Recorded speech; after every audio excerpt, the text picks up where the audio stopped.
Welcome to Debrief, where we go beyond headlines and into the minds shaping the future of global business and culture. Today, I'm thrilled to be joined by a rare leader whose career spans more than 3 decades of transformation in advertising and communications.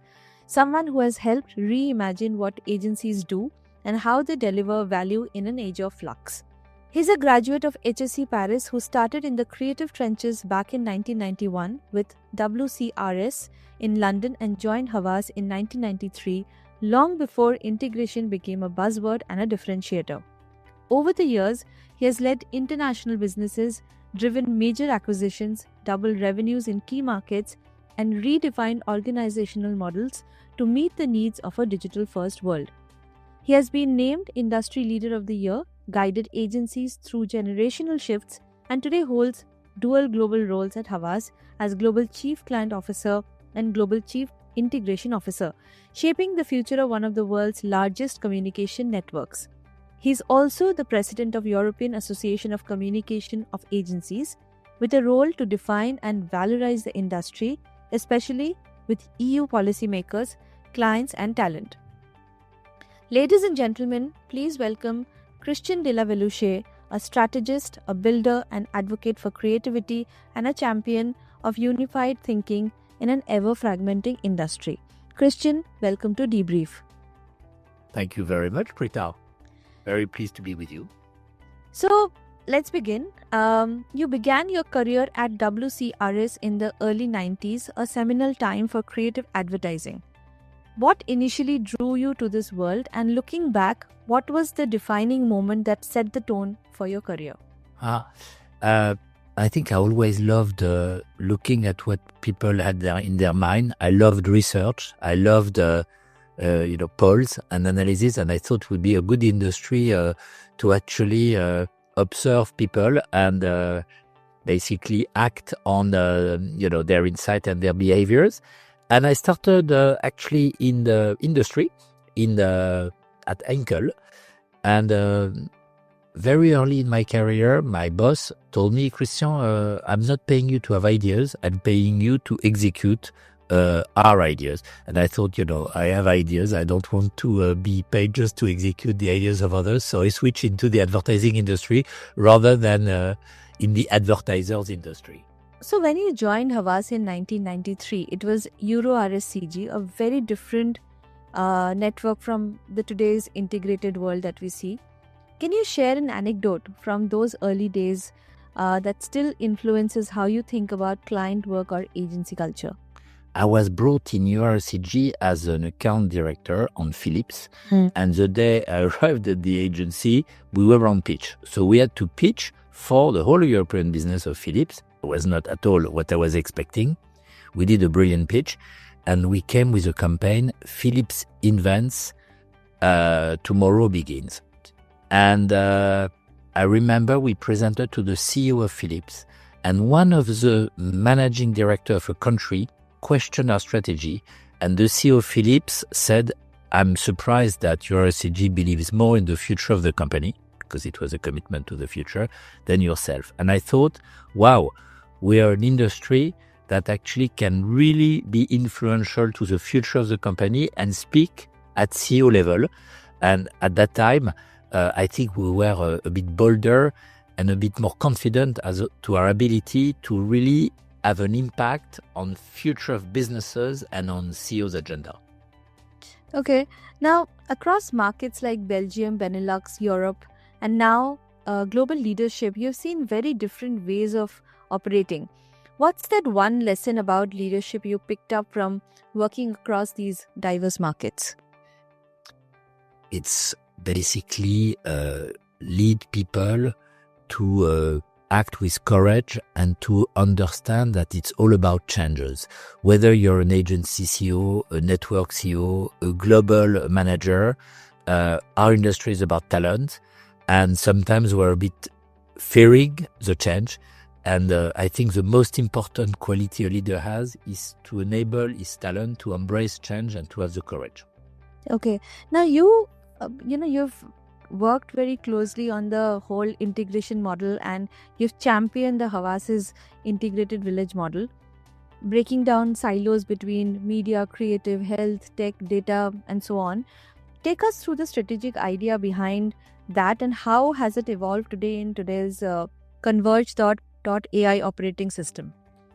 It's a very good question. It's always interesting to think, why did we do that? First of all, clients. We observed that clients were quite keen to have, I would say, a smarter approach, simpler approach, faster approaches, also less costly. I call it, creative, consistent, and less costly.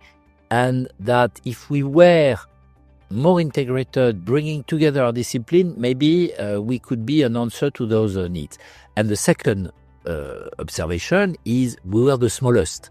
So we needed to bring our strengths and our acts together to actually compete with the mega competitors, the WPP, the Omnicom, the IPG, and the Publicis of this world. So it was both a client and a competitive landscape that helps us define.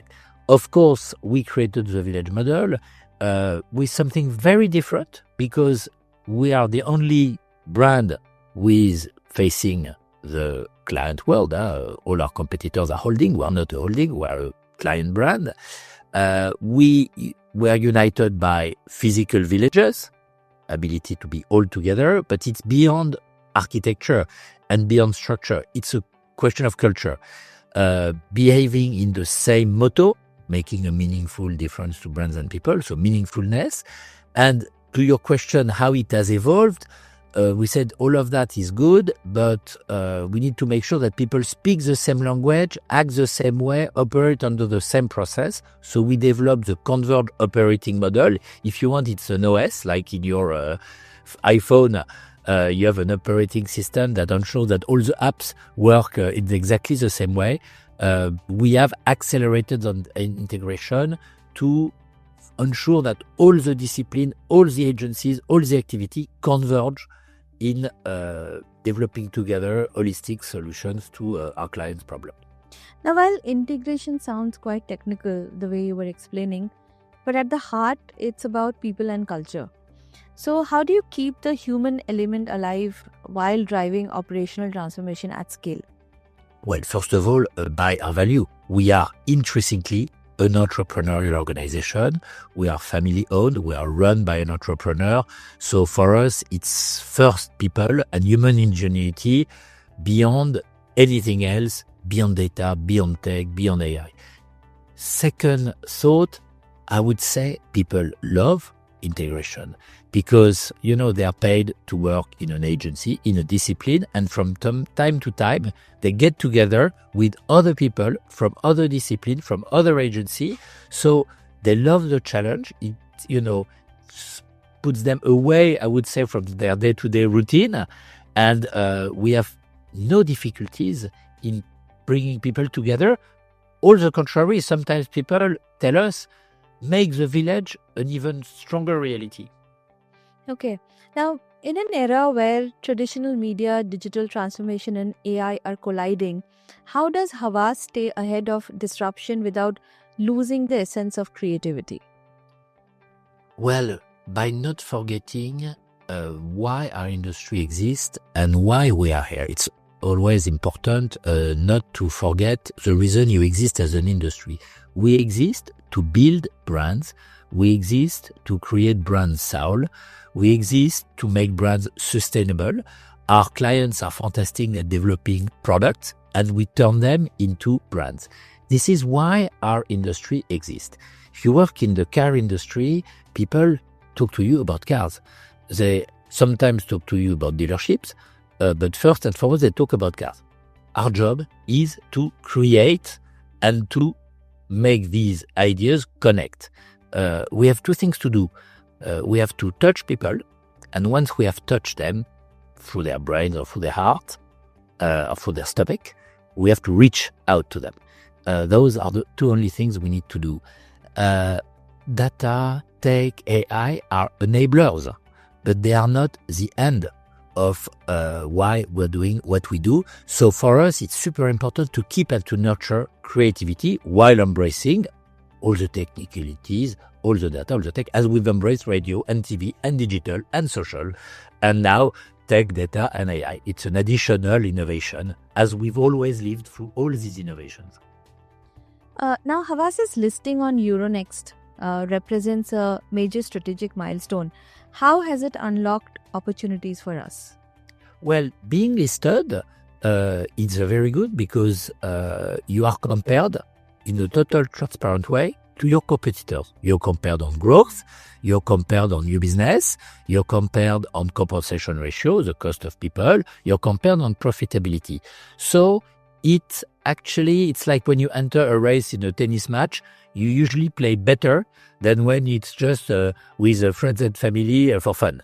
So it has sharpened our way of working, and it has made us, I would say, stronger and a more fierce competitor in the marketplace. But, listing also creates new expectations around performance. So how are we balancing the need for financial discipline with creativity and long-term brand building? I don't think we're balancing. I think we are forcing ourselves to do a better work for client, which will generate growth of the client and which will generate our own growth. And this better work, led by creativity and by better connection, will improve mechanically the financial performance of the company. Okay. Now, in a world of flux that we are currently in, with economic uncertainty, AI acceleration, shifting consumer patience, why is this moment an opportunity for Havas and not a challenge? I think Havas is the only player who talks about why we exist as an industry and what we are here to achieve. And probably the only player that balances exactly as you described in your question, data, tech, AI, with human ingenuity. We are here to create ideas. When I hear all the competition talking about rationalization, talking about restructuration, talking about simplification, or other talking about we are tech, data, and AI company, I think again, if I work at a car company, they're a car company. They're not a mobility company. We are in advertising and in communication. So I think it's the moment. Second of all, being the smaller enables us to be, I would say, the faster and the smarter. And our agility, our ability to bring both these resources together from within a village, our ability to do faster and more opportunistic acquisition than our competition gives us a huge competitive advantage at the moment. In an industry so dynamic, how does Havas decide where to invest next? We look at where the money of our client is being spent. We look at what will come next. And of course, we strengthen on our fundamentals, which is why we have bought in the last 3 years 3 fantastic advertising agencies, Uncommon in the UK, Done in Argentina, or Block.J close to here in Singapore. And in the same time, we invest in performance marketing, we invest in e-commerce, we invest in public affairs because with a world that is being more and more regulated, it's an important dynamic. And we invest in production because content at scale is key. But Christian, can you share a specific example of an acquisition that has changed the way Havas approaches client transformation? Yes, I could share with you an acquisition which is not a traditional one, Gate One in the UK and now in India. It is really a consulting company dedicated to helping clients transform, improve the operational management, manage culture change. And when you look at that, it's pretty far away from our traditional advertising business. But since we did that in a very fast-changing environment, particularly during times of COVID, it has been really a driver to transform clients and to transform ourselves and to, I would say, consider creative consultancy as a key pillar of our added value in the industry. Okay. On AI specifically, how do you see it enhancing creativity without replacing the human spark that agencies are built on? I think AI enables us to do more, to do better, to demultiply possibility, to amplify the impact of our communication. In no cases, it replaces creativity. I will give you an analogy. Actually, it's our chairman who came with the idea, and I love this idea. Did photography kill painting? No. It killed by painting, and it enabled painting to reinvent itself in many different ways. Surrealism, hyperrealism, impressionism came all after the creation of photography. AI enables us to do much better, and it's also forcing us to focus on ideas and better ideas, because AI cannot create ideas, it can only execute ideas. Okay, so coming back, on the topic of India and your visit, you've been to India multiple times and seen the evolution of the market firsthand. What surprised you most about the pace of change in India and the way clients think and grow? It's very interesting because when you spend 2/3 of your time in Western Europe, you have to fight not to be depressed, and growth is a strange word. Growth, if you achieve it, must be at the expense of someone else.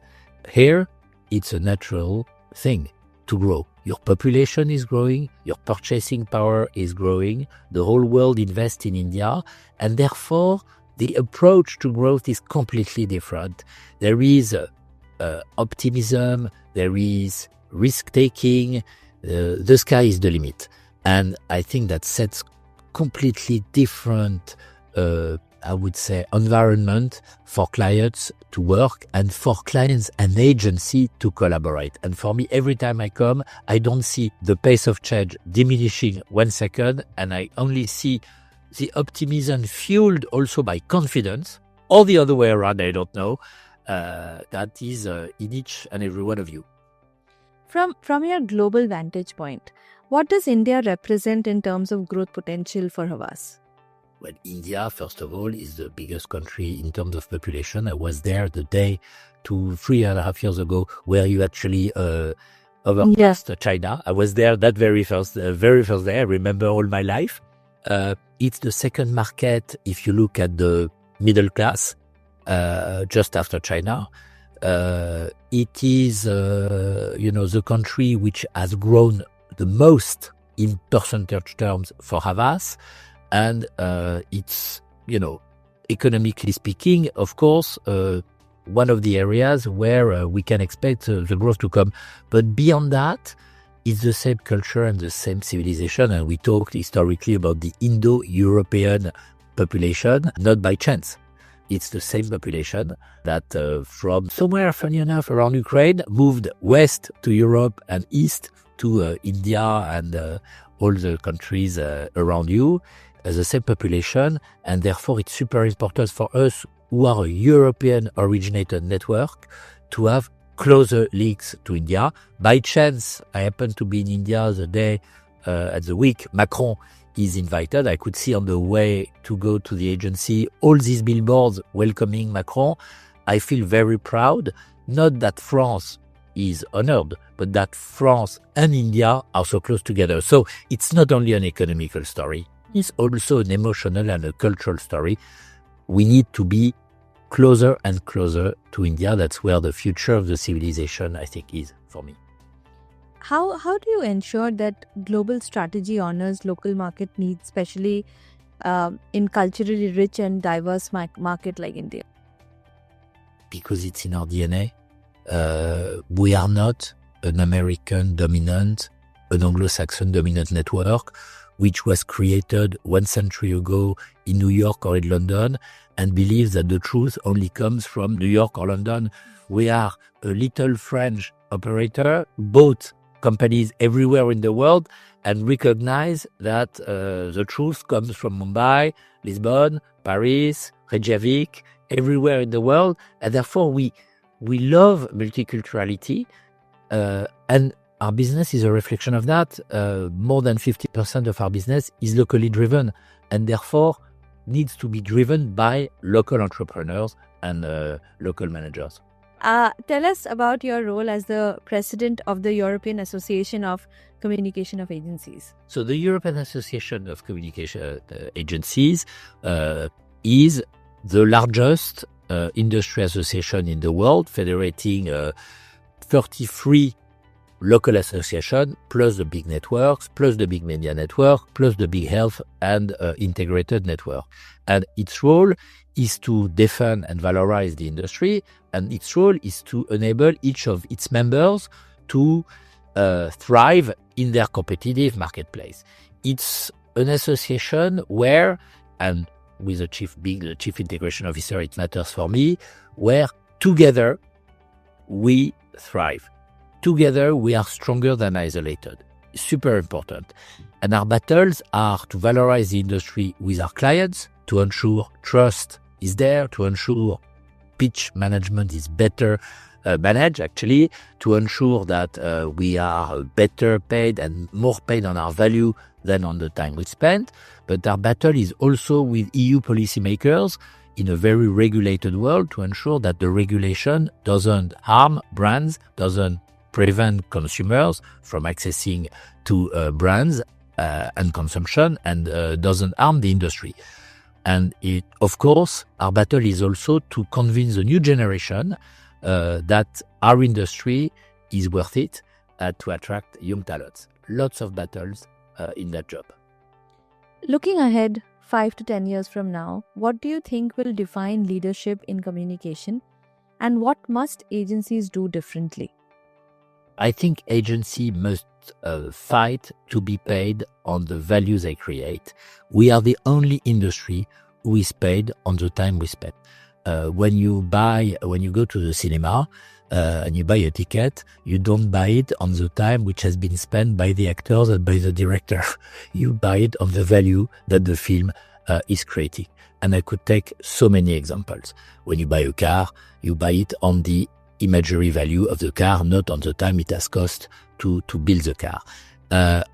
That's the biggest battle. The second battle, I think, is a battle of, coming back to the beginning of the interview, re-owning a space at the C-suite and particularly with the CEO. We are in an industry that actually has a huge impact on the business of our client. And we need to make sure that the CEOs and the C-suite of our clients understand it. And as far as leadership is concerned, embrace change, because change will only accelerate. Change is the only constant. So we should not be scared. We should not be static. We should be agile and embracing change. If you could change one misconception, Christian, that businesses have about advertising and communication today, what would it be? That it's not just a bunch of little craftsmen doing ads behind the shop. It's an industry that has a huge impact on businesses, that has a huge impact on consumers and citizens, and that has actually a huge impact on society. We're the only industry that can both impact businesses, because we can change the agenda of business and brands, and has an impact, obviously, on citizens and consumers, because we can change behaviors of those. And if you think about any other industry, know what has this impact on both the businesses and the citizens. And it's a massive and major industry to create and to shape the world and to make it a better place. Christian, thank you for an enlightening conversation that spanned markets, transformation, strategy, and heart. We've heard how a career built in creativity evolves into a mission to unify thinking across a global network, how integration becomes a competitive edge, and how moments of change are best seen as opportunities, not threats. From your thoughts on the Havas listing to your investment philosophy and the future of agencies, workplaces like India, there's one clear theme. Ideas matter, connection matters, and people at the center of transformation matter even more.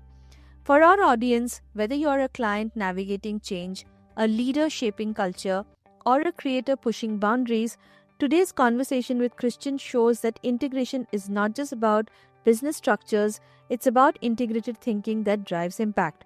Christian, Thank you for joining us, and we can't wait to see where this journey leads next. It was truly a privilege. Thank you very much, Pritha. It was a wonderful moment to spend with you. And I will leave you maybe with a quote I love. And it's a quote about the future, is the future, I tend to spend the rest of my life there because there is no better place.